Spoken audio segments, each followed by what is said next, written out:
The U.S. is reporting the highest number of COVID cases on consecutive days since January. We're also seeing record high hospitalizations for people under 49 years old. This as Dallas has run out of ICU beds for children. Marcus Moore is there with the latest. This morning, COVID-19 surging across the South as cases climb. Please send help now. The 8 states with the highest case rates all in the same region.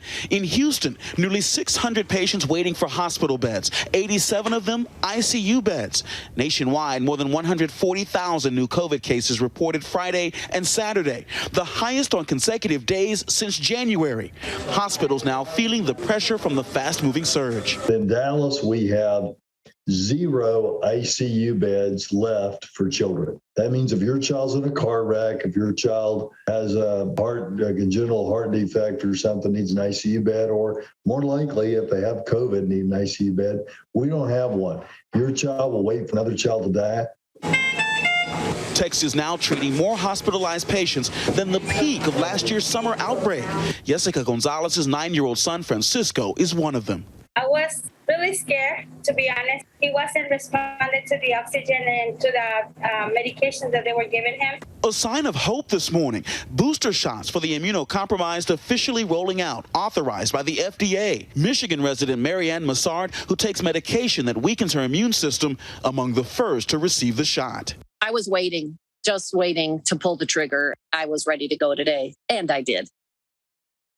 Diane, in the meantime, back here in Texas, the battle over masks is escalating. Over the weekend, the Texas Supreme Court sided with Governor Greg Abbott's ban on mask mandates here in the state. But some of the city and school leaders who defied the governor's order, they have so far said they will push forward with their mask mandates for now. Diane. All right, Marcus Moore in Dallas, thank you. And I'd like to bring an infectious disease specialist at South Shore Health and ABC News medical contributor, Dr. Todd Ellerin, for more on this. Dr. Ellerin, thanks for being here. You know, when you look at these numbers, more than 140,000 new cases reported on Friday and Saturday, a record number of hospitalizations for people under 49. How bad is it, and what can we expect to see over the next few weeks?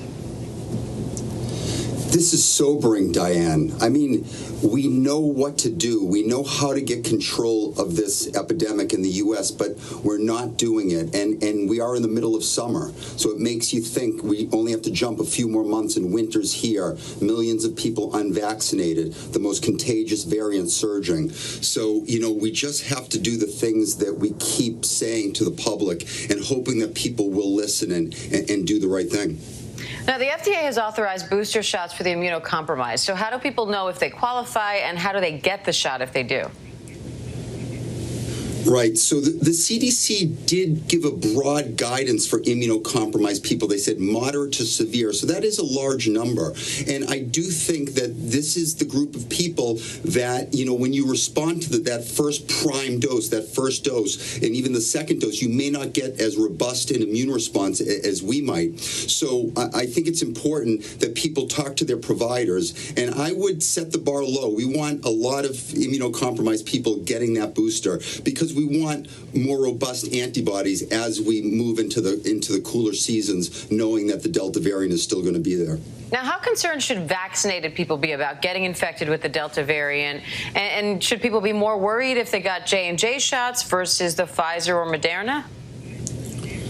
All right, so there's a lot to unpack there. I think what I want to emphasize is that the vaccines are working. It's reducing the likelihood of hospitalization. It's markedly reducing the likelihood that you're going to die from COVID-19. Now, as far as the J&J vaccine, you know, the CDC, when they came out with the recommendation to boost immunocompromised people, they're really focusing on the mRNA vaccine, and they're focusing on the people that have received 2 doses. Well, what if I'm an immunocompromised person who received the J&J vaccine? There are millions of people that want to know that answer. We really need to hear from J&J, who, remember, there's that other trial that's doing 2 doses of J&J, not the single dose. We're waiting for that information. We really need to hear about that soon. And the CDC really needs to step up and tell people who are immunocompromised right now and have received the J&J vaccine what they should do. And, you know, personally, I believe that we should be boosting people who've only received a single J&J shot. Now, Dallas is out of pediatric ICU beds. Some schools there are starting today. Others have already started. And some are mandating masks, despite the fact that the Texas Supreme Court has upheld Governor Greg Abbott's ban on school mask mandates. So how crucial do you think it is to have students and teachers masked right now?